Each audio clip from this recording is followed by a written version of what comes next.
लालची बहू। मनोहर अपने माता पिता के साथ एक छोटे से शहर में रहता था।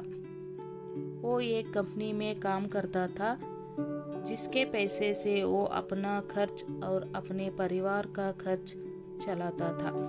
कुछ वर्ष बाद मनोहर की शादी हो जाती है। उसकी पत्नी का नाम रिया था। रिया एक बहुत ही लालची किस्म की औरत थी। रिया को जब भी पैसा मिलते थे तो वो तरह तरह के कपड़े और गहने खरीद लेती थी। वो जब भी किसी समारोह में जाती थी तो हमेशा नया नया कपड़े और गहने पहनकर जाना चाहती थी। जब उसके पास नया कपड़े और नया गहना नहीं रहते थे तब वो अपने पति मनोहर से जिद करके खरीदवा लेती थी। उसके लालच से उसका पति भी तंग आ गया था। मनोहर रिया को हमेशा समझाया करता था कि हमारी कमाई उतनी नहीं है कि मैं तुमको हर समारोह में जाने के लिए अलग अलग तरह के कपड़े और गहने खरीद कर ला करूं।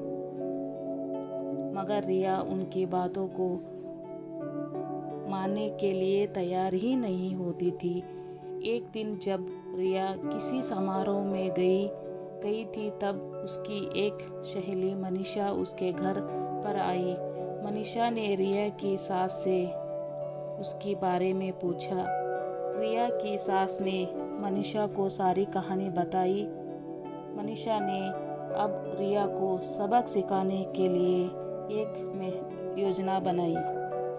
वो रिया के घर से सारा राशन लेकर चली गई और राशन के डिब्बे में अपना गहने और नया कपड़े लाकर भर दी।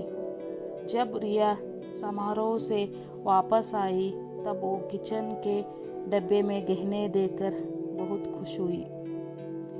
शाम हुआ। जब रिया खाना बनाने गई तब उसे राशन नहीं मिला। तब वो अपनी सास से पूछा, सारा राशन कहाँ गया?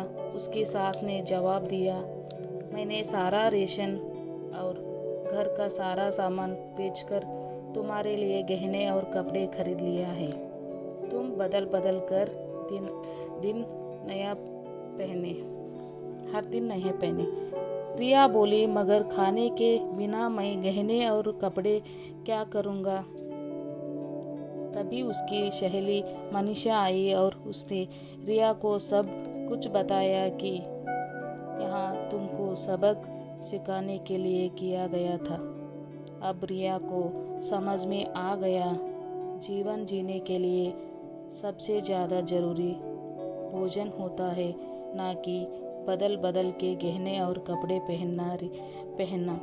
रिया अब अपने पति के कमाई के अनुसार ही सारा काम करती थी और वो खुशी खुशी रहने लगी।